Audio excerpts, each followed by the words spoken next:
Assalamualaikum warahmatullahi wabarakatuh. Perkenalkan, nama saya Aprila Supriyani dari kelas C6 Program Studi Manajemen S1 Universitas Teknologi Digital.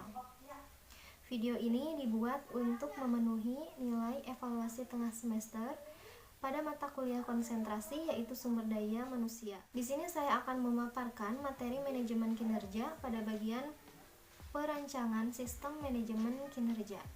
Di sini terdapat 3 poin yang akan dibahas, yaitu visi, misi, dan strategi. Visi, misi, dan strategi ini merupakan 3 hal yang tidak dapat dipisahkan satu sama lain dalam sebuah perusahaan ataupun seseorang yang memiliki usaha pasti memiliki visi dan misi. Nah, visi misi ini ada yang tertulis dan ada yang tidak tertulis. Kemudian apa sih visi itu?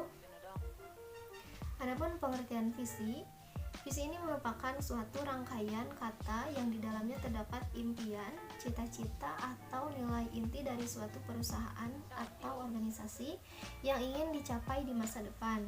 Dapat dikatakan juga visi ini sebuah tujuan masa depan pada suatu perusahaan atau organisasi. Nah, adapun rentang waktu visi, rentang waktunya itu 3-10 tahun.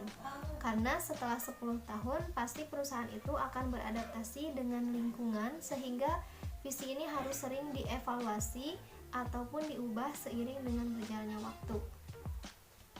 Selanjutnya, tujuan visi. Yang pertama, penyatuan tujuan, arah, dan sasaran.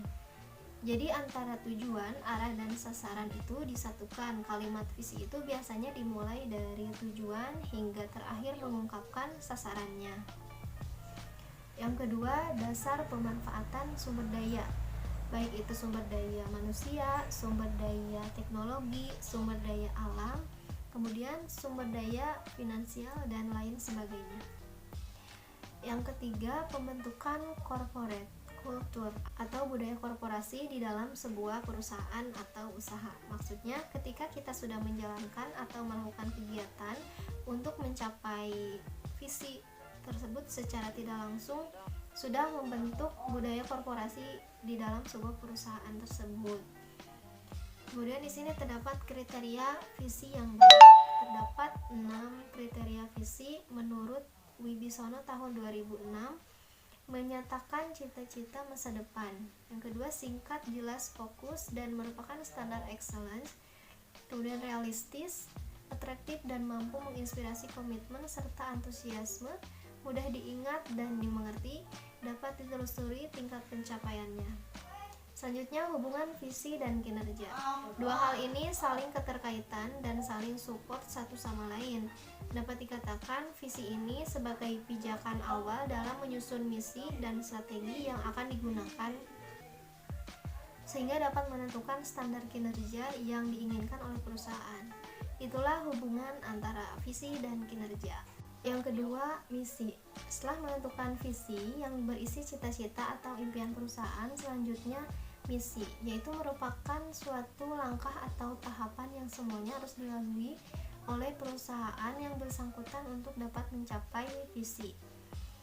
Ada beberapa kriteria misi, yaitu yang pertama, cukup luas untuk diterapkan jangka panjang. Nah, cukup berbeda dengan visi. Kalau visi itu jangka waktunya 3-10 tahun, kalau misi ini bisa untuk jangka panjang.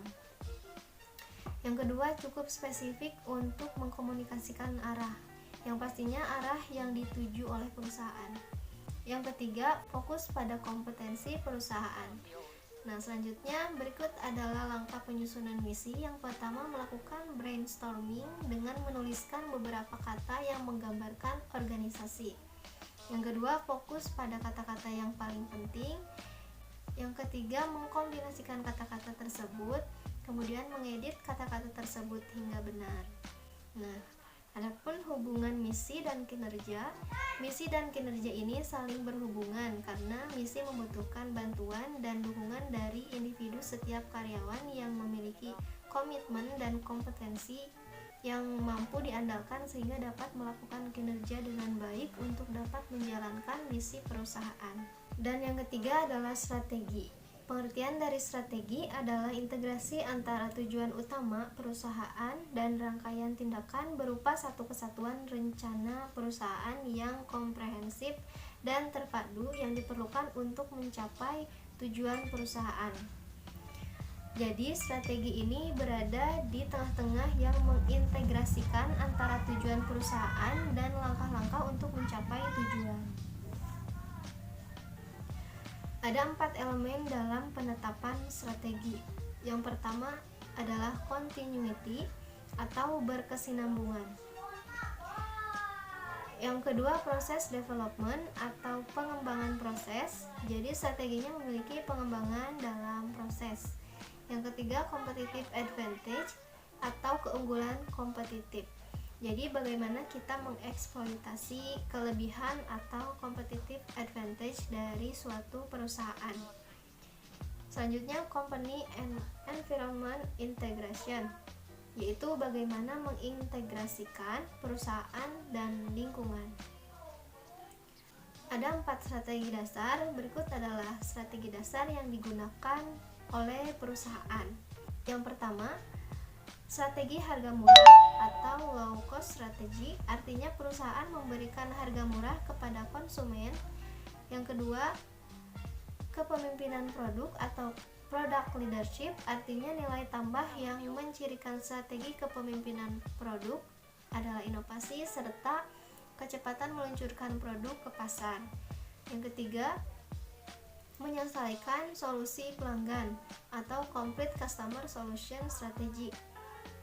Misalnya jika kita mempunyai produk dan produk tersebut bukan yang terbaik di pasar, tetapi kita ingin menjadikan produk tersebut yang terbaik hingga merebut hati konsumen, maka kita bisa membuat complete customer solution, jadi memberikan pelayanan prima kemudian solusi untuk mendekati pelanggan.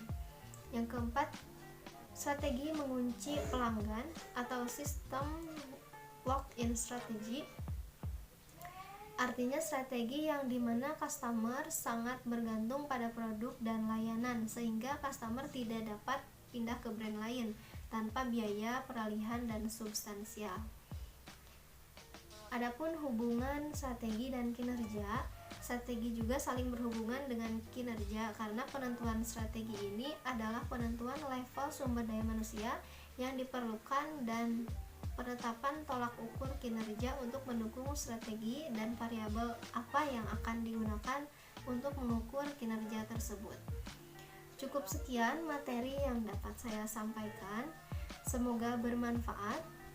Saya ucapkan terima kasih kepada dosen pengampu mata kuliah Manajemen Kinerja yaitu Bapak Fulze Pulung Puryana, SEMSI. Mohon maaf bila ada penyampaian yang kurang jelas dan mohon maaf bila ada kesalahan. Wassalamualaikum warahmatullahi wabarakatuh.